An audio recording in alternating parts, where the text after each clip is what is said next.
Highly recommended by many people that was taken advantage of. He did a business deal like in Utah, as I have it, and I think he was exonerated, and then they brought him into New York, where he had a rough road. I mean, he was exonerated. It was a big celebration. Again, I don't know him, but I was. They say it was very unfair, and they say the thing that he did wrong was he was one of the first people that supported a gentleman named Donald Trump for president. And when I heard about it, I said, nope, not going to happen. They destroyed 5 years of his life. He fought for 5 years of his life, and he did nothing wrong.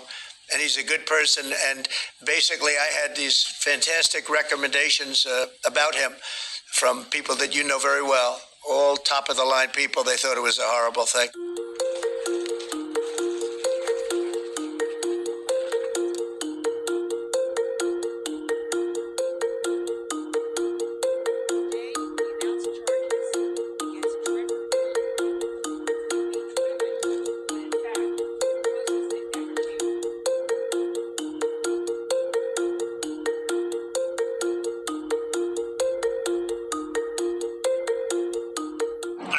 Officially pardoned by the President of the United States, 4547, an amazing man that cared enough to call me personally to tell me how much of an injustice this all was, done by the same offices that harassed and prosecuted him.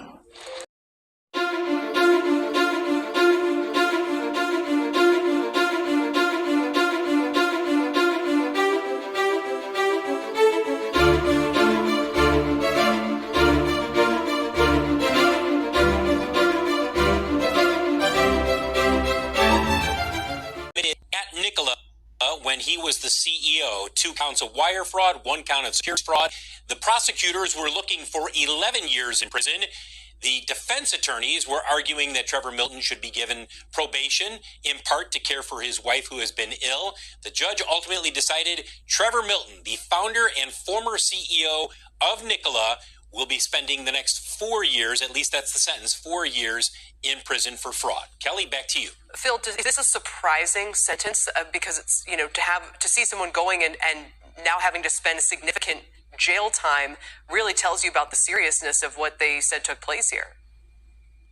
Well, these were serious crimes. I mean, if you were an investor and you bought into what Trevor Milton was selling when he was the CEO in the summer of 2020, you could make an argument. You could say, hey, look, this caused me a lot of financial harm. And what the judge ultimately had to decide was, did that harm that was caused by Trevor Milton making the claims that he made, the wire fraud claims as well as the security fraud, was that worth a decade in prison, or was it worth much less? And ultimately he decided 4 years was the appropriate term. Also keep in mind that in arbitration 2 months ago, Trevor Milton was determined that he will have to pay $165 million back to Nikola. Wow. And just for one more thing to keep in mind, Kelly, he still owns 52 million shares of Nikola. Wow. So we're waiting to get some details from the courtroom in terms of what he will have to give up financially in addition to this sentence of 4 years. All right, Phil, thank you for bringing that to us. Hey, there's more. Hang on to your seat, baby, because this one's a screamer. A report involving 2 women who are accusing former Nikola chair Trevor Milton of sexual abuse. One incident dating back to 1999, the other one dating back to 2004. A representative for Trevor Milton denies the allegations, telling CNBC, Mr. Milton strongly denies these false allegations. At no point in his life has Mr. Milton ever engaged in any inappropriate physical contact with anyone. And again, that's a spokesperson for Trevor Milton. All of this happens separately while we are looking at General Motors and wondering, will the GM deal close? Remember, GM is scheduled to take an 11% stake in Nikola.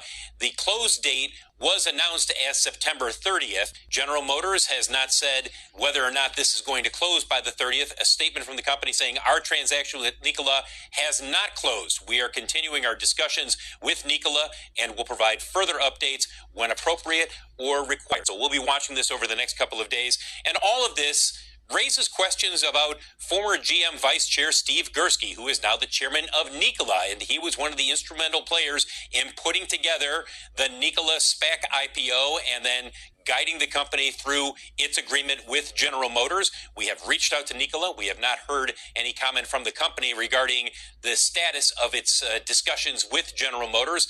But no doubt, David, this is going to be one of those stocks that people are going to be focused on to see if does GM go through with the deal? Do they change the terms? Perhaps make it a little bit more favorable for General Motors to stick with Nikola? A lot of questions there.